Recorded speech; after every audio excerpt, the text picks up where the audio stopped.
Hello friends, I am Dr. Suchita Vishwakarma, Assistant Professor from Department of Management, School of Management Sciences, Lucknow. I hope all of you are safe and healthy at your places, and I also hope that by now you all have started understanding and enjoying the lectures, the various lectures of supply chain and logistic management. Today we are here to discuss about a topic which is very much included in your syllabus of supply chain and logistic management, and that is gaining competitive advantage through logistics management. So, before we talk about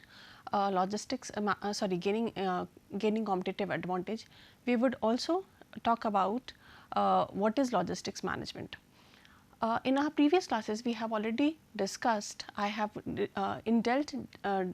detailed about what logistic management is. So, just to recapitulate once again, logistic management involves all the movement of people, place, and all the activities that are concerned with proper sourcing of material from the supplier end and delivery of the same to the receiver end. So, let us now understand that what is competitive advantage and how can we achieve competitive advantage through logistics management. So, let us get started. Now, what is competitive advantage? Competitive advantage can be described as the ability of the organization to differentiate itself from its competitors. It can also be understood as the ability of the organization to differentiate itself in the eyes of customer, and this can be done by two methods, either by differentiation or by cost leadership. What do I mean by this?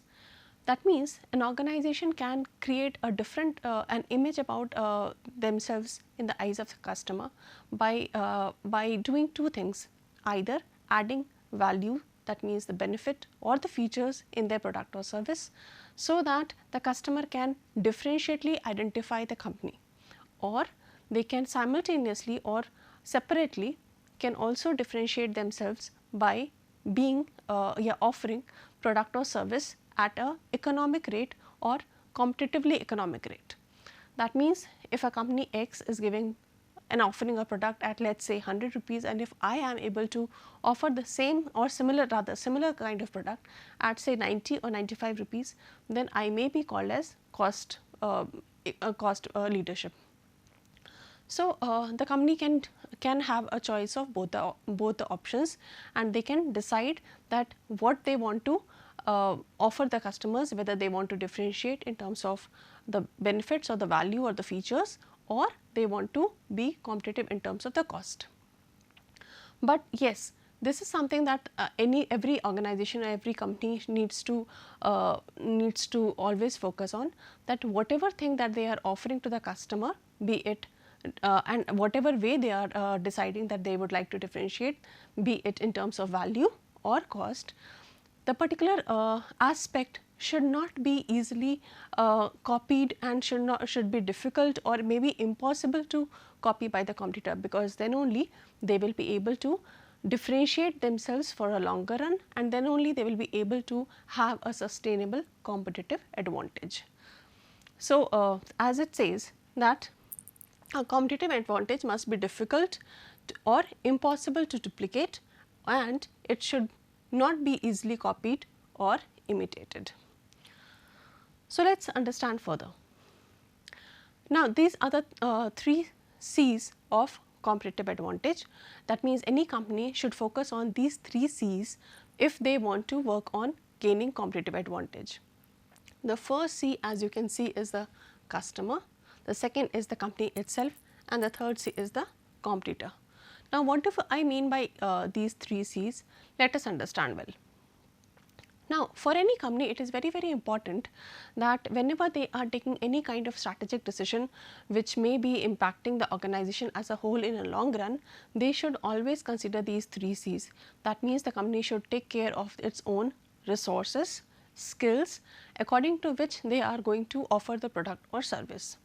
They must utilize their assets properly and optimally so as to reduce cost, and not only reduce cost but also provide the product or service in the best possible manner, of a better quality and of a better performance. But this is something which not only one company is going to do, but yes, if they are able to do so, then they are able to add value to the customer. Now, this is something which is not only one company will be optimizing their assets. Similar, the other companies of the same industry, that means the competitors or the other market players, will also do so. They will also like to optimize their asset and utilize their assets properly and reduce the cost. That means they are also going to add value to their products or services. So, how do I differentiate my product, or how do I differentiate my service, is something very, very important which needs to be strategically thought about initially only. So, that may be done through the cost differential or through the value differential. That means, if I am able to add something different from what my competitions are offering, or if I am able to offer the customers a similar kind of product what they are looking for from the competitors at a slightly economic rate, then only I will be able to have a differential positioning in the mind of the customers. So, moving ahead, as I said that gaining competitive advantage can be done through value advantage and cost advantage. Now, to understand value advantage more, I would explain you a model which is also called as Porter's value chain model, since this model was given by Michael E. Porter and is commonly known as the value chain model. Why it is called value chain model? Because this particular model, as given by Porter, enlists all the activities which are performed in an organization, which are separated in two major type of activities, the primary activities and the supporting activities. And as you can see from this particular figure, that all the 4 supporting activities and all the 5 primary activities are adding up to the profit or margin of the organization. That means that whatever an organization is doing or actually does, each and every activity should add certain value. If that particular activity, process, or people whom the organization has recruited, if they are not adding any value to the organization, which obviously will get transferred to the customers also, then there is no point to have that particular activity or process, and that should be removed. So, this particular model, as given by Michael Porter, also explains and helps us identify the various activities that are going to participate in value enhancement, and removing all those elements or activities which are not participating in value enhancement. So, let us understand each of them separately. Now, as you see, the first in the primary activities is inbound logistics. In our previous classes, we had already discussed about inbound logistics in quite detail, and we understand that inbound logistics is a process of procurement of raw materials by the company from its suppliers. In case of inbound logistics, company is concerned about not only the raw material, but is also concerned about warehousing of all these raw materials, that means where they are going to keep it. Now, let us take an example that if in case a company, let us say a furniture company, if a furniture company is trying to get certain raw materials in order to convert these raw materials into a properly good looking and useful furniture for, let us say, home usage or maybe any other organization, then the kind of raw materials that the company would be requiring is obviously wood, paint, varnishes, nut, bolts, and various other kind of machineries that would be required for processing on those wood. So, if the company is procuring all these materials from different suppliers, but if they are not keeping it properly, that means they are not warehousing it, then there may be chances that certain part or certain raw materials may get damaged and gets wasted, and that would actually depreciate the total value of the product that they have purchased, and the value enhancement will not be there. And so, the company should properly take care about all the aspects of inbound logistics, that means the material requirement planning, the procurement process and the warehousing. Now, coming to the second aspect of primary activities, that is operations. Now, operations is a simple process whereby the company is trying to convert the various raw materials or maybe assemble all the raw materials and convert it into finished good. Now, when we are talking about this conversion process, company there are a lot of activities that happens within an organization. That means for example, the same example that we have taken, in this the company may be cutting wood, then painting it, varnishing it, screwing up into the different parts of the wood to give it a proper shape. If by chance the company, any of the employee or any of the person is wrongly cutted the wood and that particular part of wood has got damaged or some problem has occurred, then probably that wood may not be further come into use and the value of the product may get depreciated. That means, if this particular process of operation is not done properly, that means if every aspects of the conversion process is not done properly, then the value enhancement will not be there. Now, talking about the outbound logistics, what does this mean? We have already discussed this quite in detail in the previous lectures. Outbound logistics is a process in which the company, when converts its raw materials into finished good, tries to send it to the various wholesalers, distributors or retailers, so that they can be distributed or they can be bulk breaken and then they can be sent to the end term consumer and end user for consumption. Now, again, during outbound logistics also there are various aspects included, like transportation, like warehousing, like proper packaging, and if all these things are not done properly, again this will lead to the same problem. That means the value may depreciate. That means again all the aspects of outbound logistics also needs to be properly taken care. Now comes the fourth primary activity, which is marketing and sales. All of you have, I am sure, very well understood about the various aspects of marketing in your previous lectures. Now, marketing is something which done properly, if proper segmentation, targeting, positioning is done, if the usage of all the marketing piece is done properly, then it obviously enhances the value of the product or service in the mind of the customer.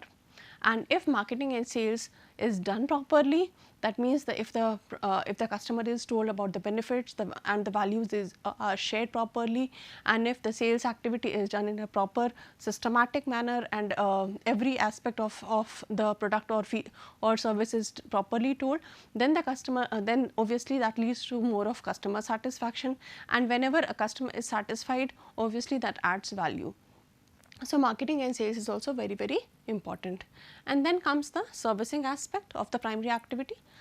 So, servicing basically means that the company should be also providing post purchased facilities to the customer, that may be in the form of guarantees, warranties, it may be in the form of installation, it may be in form of repairs or any kind of thing. So, if servicing is given to the customer, he will again have a benefit. That means he will be more loyal and it will add to the value of the product or service. So, these are the primary activities. That means from the explanation of the primary activity, I hope you all are very clear by now that each and every activity performed in the organization adds certain value.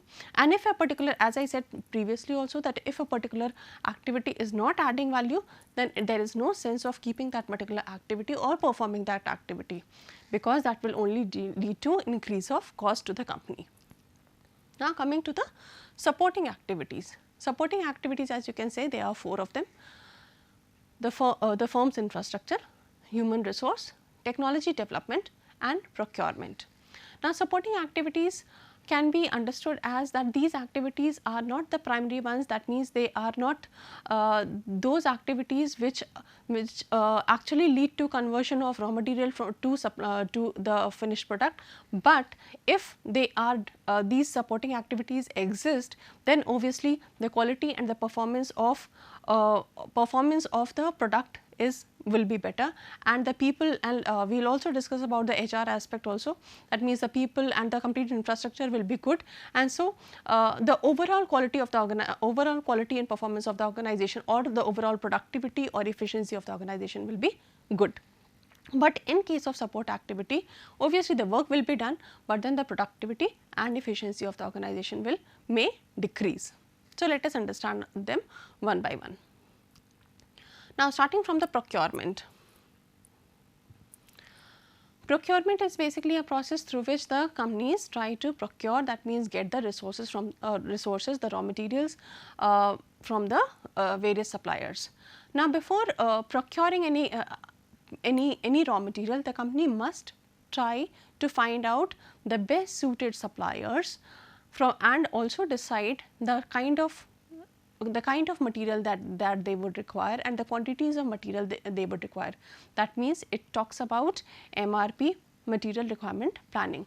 If MRP or procurement or material requirement planning is done properly, then the company will not only save cost, but will also be able to get good quality of raw material, which will in turn lead to better quality of production.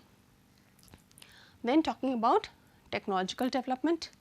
Technology development basically talks about the kind of resources, the technological resources that the company is having in its organization and which they are using for performing various kind of primary activities.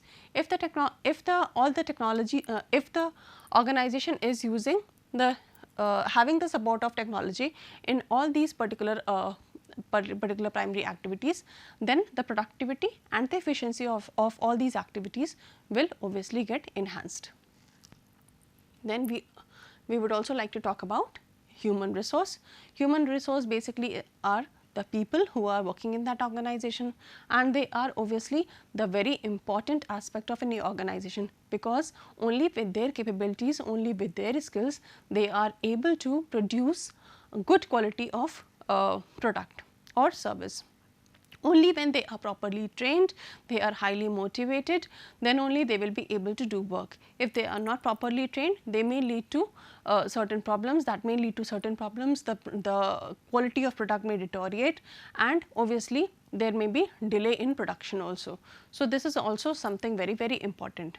Besides that, we would also like to talk about firms and infrastructure, which is again one of the supporting activities as described by Michael E. Porter. So, firm infrastructure basically talks about not only the building, but the various kind of facilities, the machineries, the various kind of requirements that an organization has, so that it has proper space, it has good kind of machinery, it has proper warehouse, it has proper transportation system, so that all can integratedly and collaboratively act as a medium to enhance the production and efficiency. So, as you can see that all these 9 activities are leading towards increment of margin. That means, if all these activities are done properly, they will not only lead to value enhancement in terms of customers mind, but will also lead to increase of margin for the company too. So, these are the various things that a company should always remember. Now, moving ahead, now since you have already understood that what is how companies add value to their products and services, and we have already understood that what competitive advantage is. So, now let us integrate these two aspects together and understand that how competitive advantage can be gained in logistics, and let us first discuss about the value advantage. As you can see that there are various ways through which values can be enhanced through logistics. The first being the postponement of final creation of product. Now, what does this mean? This basically means that the company should try to produce the good only when demanded, and should not try to produce the good because they have time right now for production, or they do not have any any other thing to do. They should try to postpone it till the time that they are actually, the product is actually demanded by the customer, because that will actually lead to help them to avoid the problem of obsolescence.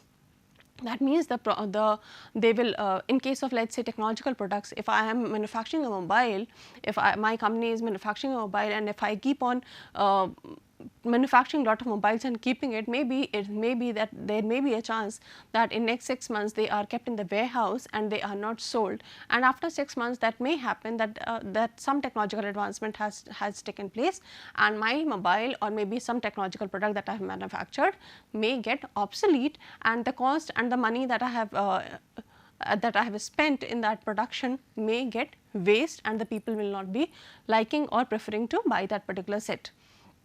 So, the company should actually wait for the actual time of demand, and then only they should produce the good. That means, this particular point actually focuses on production in smaller quantities rather than larger quantities to avail the economies of scale. The second method through which value advantage can be taken through logistics is strategically planning all the activities. In the evolution of logistics also, we discussed that earlier the companies were taking all the activities which are the part of logistics as a separate function. But then what happened, that taking all these activities separately led to increase of cost, and not only increase of cost, it also led to isolation and redundancy of various activities. So, the company should always focus on strategically planning all the activities, trying to integrate, trying to correlate, and understand that what particular activity needs to be performed at which particular place, so that not only the cost gets reduced, but then optimal utilization of all the assets and resources can be done in an effective manner. Coming to the third point, which is shipper association and consortium. This actually talks about that companies should focus on having a good relationship with the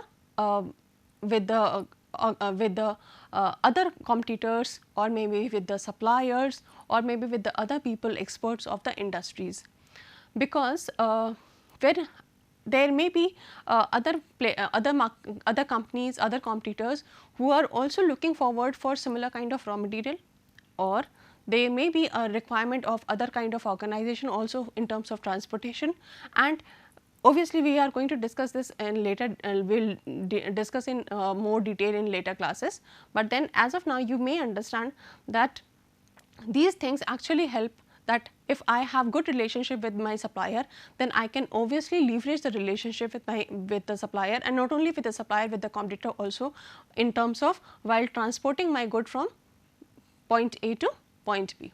Then comes the transportation management system. Transportation management system is basically a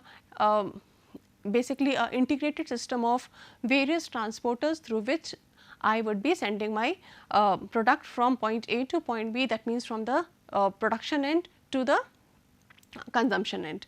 So, if I am able to integrate all the transportation systems, the transportation modes, and if I am able to track it properly, then that would not only add place and time utility, but also to the customer, but also will help me reduce the cost of transportation. This now the next is advanced tracking. This talks about trying to incorporate all the advanced technologies and trying to use to a maximum level about the IT support that I can have in my various activities. Then one point distribution center.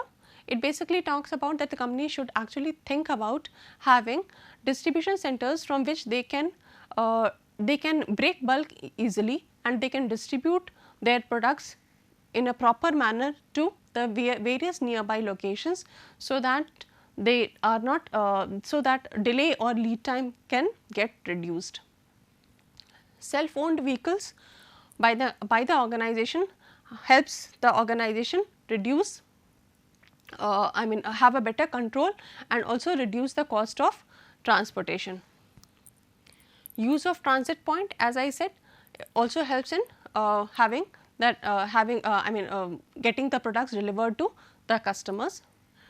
Tailored services, if I am able to offer the customers the products according to their need and their demands, then obviously this will also add value to the mind of customers. The various services should also be supported by online and telemarketing services, so that the customers can track their shipment, they can order the shipment, order the product online, and this would actually help them know about the various details, the benefits of the product. And not only for this, there would be no, I mean once installed with the online and telemarketing services, then obviously the cost will also reduce and there will be better satisfaction also in terms to the customer.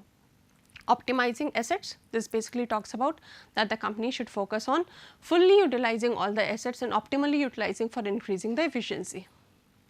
And then this is efficient use of information technology, as I said, in all the activities. Now coming to the cost advantage, in terms of cost advantage, the company should focus on having multiple stores, because in case they are having multiple stores, the customers will be less required to travel from one place to another, and there will be less need of advertising and promotional activities. Then owning distribution center and own vehicle will also give them more of flexibility to work and have more of control on their complete logistic system.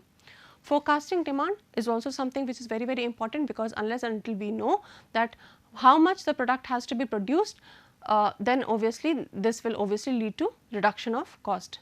Maintaining vendor relationship, because if in case I need more of product, more of raw material, or in case I need less of raw material or another quality of raw material, I should have good vendor relationship, then only they will be able to support me in the time of requirements. And constant use of IT, because this will help me save lot of time.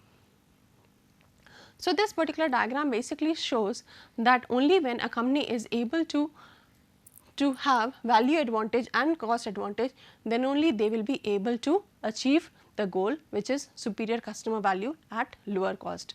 If they are not able to achieve any of the aspects of value advantage or cost advantage, they move downward or leftward towards in the matrix, and that may leads to decrease in value or decrease in competitive advantage. So, I hope this is very, very, very clear, students, and for further details you may refer to these